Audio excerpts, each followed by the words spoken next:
So GS is one part. Now CSAT. So why do you think CSAT has become a barrier? Especially people who have already given some attempts. I believe it is not that UPSC, okay, UPSC is trying to make it a trickier one or a difficult one. But we also, from aspirants side, you have also done a lot of mistake or ignorance from your point of view. And somewhere UPSC also has played some kind of a game here. So from 2015, when it has become just a qualifying one, so initially they have given very easy question papers. Most of the people thought that okay, it is very easy. They have taken it as very lightly. Now they have started increasing the difficulty level. Now, if you are thinking that CSAT paper will be easy this time because last time it was difficult, don't think like that. UPSC's CSAT paper in 2024 will be more difficult than the 2023 paper.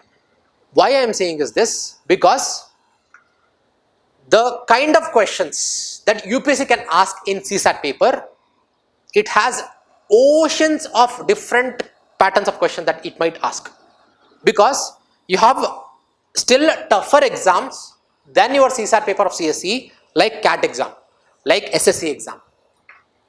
There already you have set patterns of questions. Lying, UPSC is just doing that work. It is just picking the question from SSC and CAT exam and asking here. Now obviously, when you have such kind of easy resources, UPSC will not go to the backward step and ask easy question. No, for me, I cannot see that trend.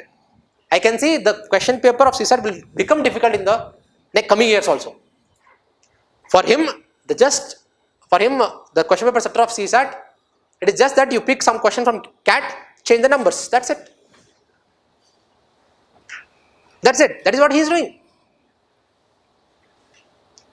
So you have to analyze that and try to solve at least the basic patterns of questions from this. Even little bit of SSC pattern, little bit of CAT pattern. You have to be a little bit more serious. We always study a lot or give more effort for GS paper, but very less time we spend on CSAT, thinking that it is just a 33% passing mark. And always think, like most of the students have a goal that okay, 67 marks is the goal for them. If you say CSAT, 67 marks is enough. But you know that if you aim for 67 marks, you will not get 67 marks, definitely, because human nature is in such a way that you aim for 100 marks, you will not get 100 marks, because our productivity somewhere reduces. So you'll get somewhere below 100 only. So always aim high. So when you aim high, you have to put similar efforts also. So the barrier is your own mind or your own thought, not the UPSC questions. I can see very less people, like even after let's say 1 or 2 failures in CSAT, they will not take CSAT seriously. That is the major, see, it is not something related to UPSC, it is related to you. You are not taking CSAT seriously. That's why you are failing. Even it applies to even engineers also.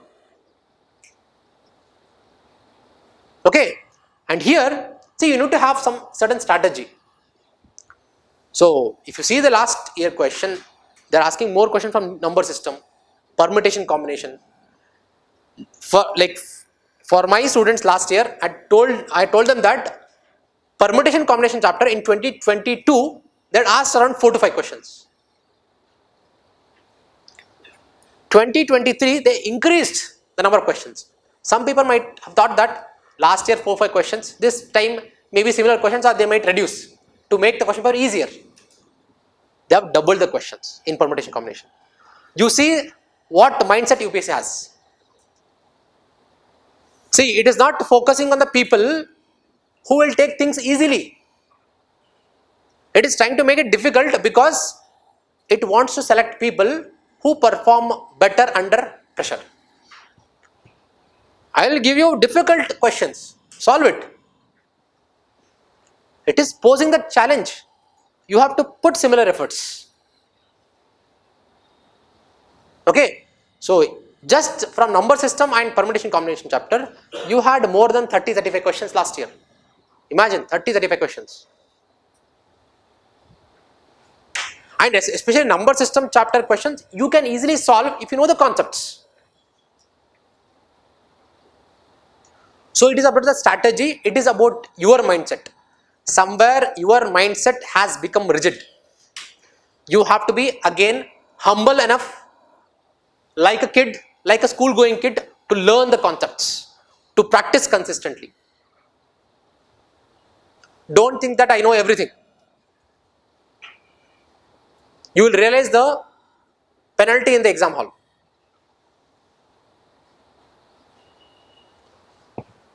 Okay, then so somewhere UPSC also has been trying to make it trickier, because in the syllabus of CSAT you have different topics, but UPSC has been removing the topics which are easy. So previously they used to ask questions on syllogism chapter in reasoning, like every year 3 to 4 questions average from syllogism. 2023 they have removed that chapter completely, or maybe one question they have asked. You see the trend, they are trying to eliminate the questions which are from easy chapters. They are asking more questions from difficult chapters. UPSC is studying you. UPSC studying you, what kind of chapters that students are practicing. For my knowledge, I have been told that UPSC has a research team which will try to research about, okay, what kind of resource these people are studying and with what kind of mindset they are studying. They are trying to play with that mindset. They are trying to have a game which you cannot counter easily. That's why they are asking more questions from number system, on permutation combination, on even reading comprehension. They are trying to make the questions little bit subjective. So based on your individual weakness and strength, you have to decide which section you will solve first, reading comprehension or logical reasoning or aptitude part. You have to have certain strategy, like for example each question, what is the cutoff time limit. Don't take, let's say if you are good at, let's say some chapter of let's say business maths, profit and loss and percentage. If you're stuck in some question of percentage of profit and loss, don't just spend time. Don't hurt your ego in the exam hall. I'm not getting this answer. I'm an engineer. I have to get it. No, don't think like that. If you are taking more time, leave that question. Solve other questions. In CSAT paper, the major issue most of the students face is which question is difficult for them and which question is easy. To identify that, they are taking more time. You have to identify a question, okay, this question is easy for me, this question is difficult. When you read a question, and if you are taking more than 1.5 or 2 minutes for one question, you should not solve. Even if you get the answer, let's say I will get the answer in another 2 steps. Don't do it, leave it and you have to go to the next question. You should not keep any emotions there. Then only you will solve more questions. But every year at the end, most of the people will come, sir, I have solved only 35 questions, 30 questions, 32 questions, less than 40 questions only. You have to attempt more than 45-50 questions. Because even if he is from a very intelligent person in math, he will not have 100% accuracy. So you have to solve more questions with good accuracy, at least more than 80-85% accuracy. Then only you will get good marks, above that cutoff of 67. If you If your marks lies somewhere around there, 67, after your prelims, for 1 month you will not read anything. Because you will have the doubt whether I will clear prelims or not. Somewhere, everyone after the exam, if you ask any person, sir, somewhere around the cutoff I am getting CSAT. CSAT marks is somewhere around the cutoff. So your mind will be completely in a uncertain way whether to prepare mains or not. So don't be in that zone. Have a high aim of marks, work towards that. So little bit more seriousness is required in CSAT. Because see, there are so many students who have been getting good marks in GS paper 1, not clearing CSAT paper. For them, it is just their ego is stopping them. That's it. I am not saying anything else. It is just their ego. You have to be more humble to practice consistently. Then, see, UPSC is expecting some kind of a broad perspective that each aspirant has to understand. That is this.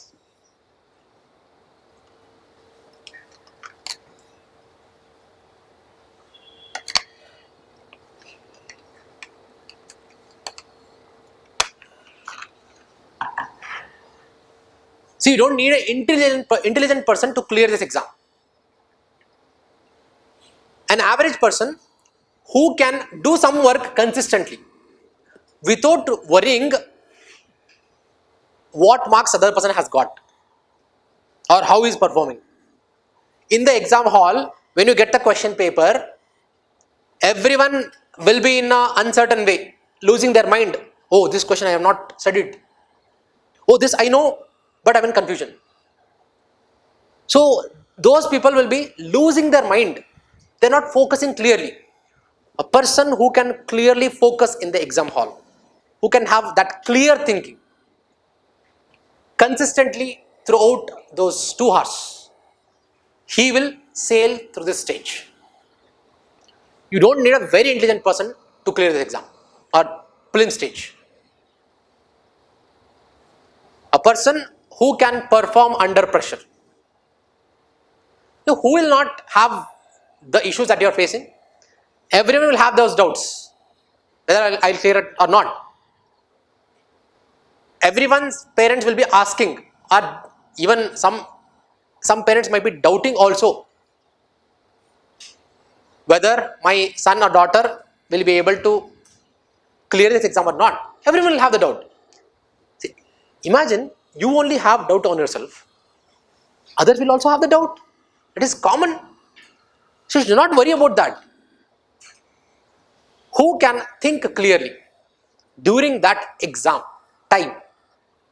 So always remember, those 4 hours are very important. Whatever that you do in this time, if you mess up in those 4 hours, then the effort that you have put in the last 6 months or 1 year, that will be gone. And that regret you will have. So don't make that mistake. But to get that confidence or to get that calm attitude, I told you again, like I am telling you again this, you have to understand UPSC better. Then you will have inherent confidence that okay, whatever the kind of question that comes, I have the skill to answer those kind of questions. That confidence will come from your own work, your own consistent practice of previous year questions. So this course will be usually done in this way. Every week you have a schedule also. So we are starting with polity on 16th January, Tuesday. So since 15th January was festival, that's why we scheduled it to 16th. Otherwise every week you will have class on Monday, Wednesday and Friday, 5 to 7:30 in the evening. So not disturbing your other classes in the daytime. And in the first class usually I will discuss, for example if it is polity, Polity's previous year questions, I'll take all that. From that, I will derive which are all the topics which are important for prelims. From the proof of the previous year questions, these are the topics you have to study, and to what depth. What depth and what breadth. I will try to establish this. Polity, what is the depth and what is the breadth that you have to study. And on second and third class, I will try to discuss the unconventional questions that are there in the polity or important topics from polity. Let's say if you don't have the content to read for that subject, you can ask me, sir, what to read for prelims for polity. I'll suggest some very crisp materials, and you can only refer that from prelims point of view. And every Sunday you will have test. For example, for first week polity classes, Sunday polity full and test. So my idea is 1 week, one subject. Whatever that happens in your personal life, you have to complete polity in that week itself. Don't push that to next week, because next week some other subject will be starting. I know that it will be little bit difficult target or little bit difficult schedule to follow, but if the schedule is tight, then you will push yourself to work hard, to put more efforts, to work consistently. Otherwise, you will just be lenient, or you will reduce your productivity. That's why even the schedule is not so hectic also. It is just the alternate days classes. Okay, so this is the idea. So in between you will also have CSAT classes. So where I'll discuss mostly the important topics like number system, permitting combinations, and the strategy point of view. Okay, and every week you will have mentorship sessions also for 15 to 20 minutes. There will be schedule. You have to come and meet. So at the end, it is always about the strong mental attitude is very important for this exam. When you have strong mental attitude, whether you clear it or you don't clear it, or whether you clear prelims or not, that is not in your control. Leave it. Your work is in your control. So for that, you should have strong mental attitude. Okay. Then, any questions or queries that you have? You don't have any questions about the schedule or anything like that? So you'll have 18 sectional tests and 10 full and tests, I think till 15th May, just 10 days before your actual exam. And in the schedule, I also have mentioned some of the other unconventional topics also, like geography, mapping, international relations, because they are asking more questions from international relations point of view, not your mains point of view, but factual questions from international relations. And even agriculture. So questions are from agriculture, because agriculture is not, you not usually study agriculture for prelims, but somewhere they are asking some questions related to agriculture. So I have all the topics which are not the conventional topics that you study from your normal courses, foundation course, only from prelims point of view, whatever the subject that you have to read. And even you have current affairs class once in every 2 weeks.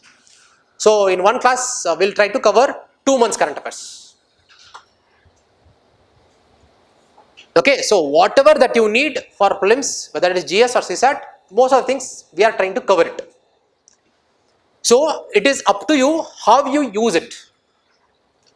So when you have mentorship sessions also, it is up to you how you absorb some things, how you learn your strategy, how you learn your weaknesses and strengths. All that is up to you, how you use it.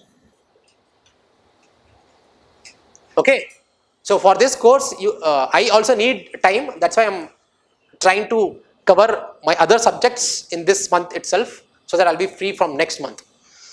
But your mentorship starts from next week only. So don't skip the mentorship, because it is very important for you to understand yourself. So in the mentorship sessions, I am just a mirror. You will understand yourself. So whatever your weaknesses are there, whatever strengths you have, that you will understand through that mentorship session. I believe that is very important. Okay, so online students, if you have any doubts, so how many revisions are going to be done like one subject for 1 week? So I believe usually if you have already given attempt, then at least I believe in a week you can revise a subject twice. But if you are starting for the first time, then I believe for the first timers you need 1 week to cover the subject. But if possible, from Monday to Friday, try to complete the subject. On Saturday, try to revise it. Okay, and don't see this. Always even tell you in the mentorship sessions. Don't worry about the marks in the test.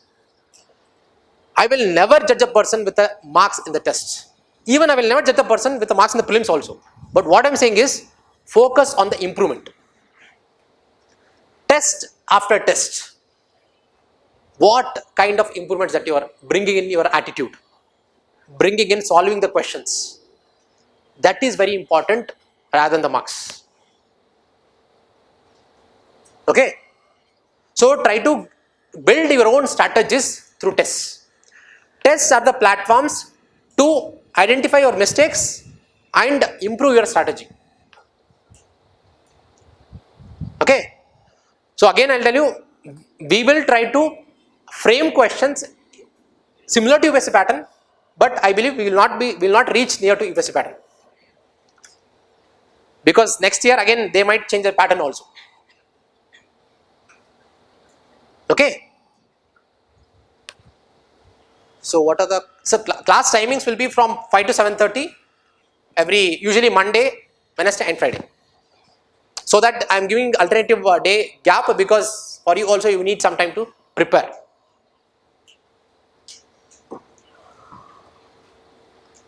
Okay, so we will post the schedule in the group, or you can ask the reception at India for IS for schedule. They will share the schedule. You can see for online students.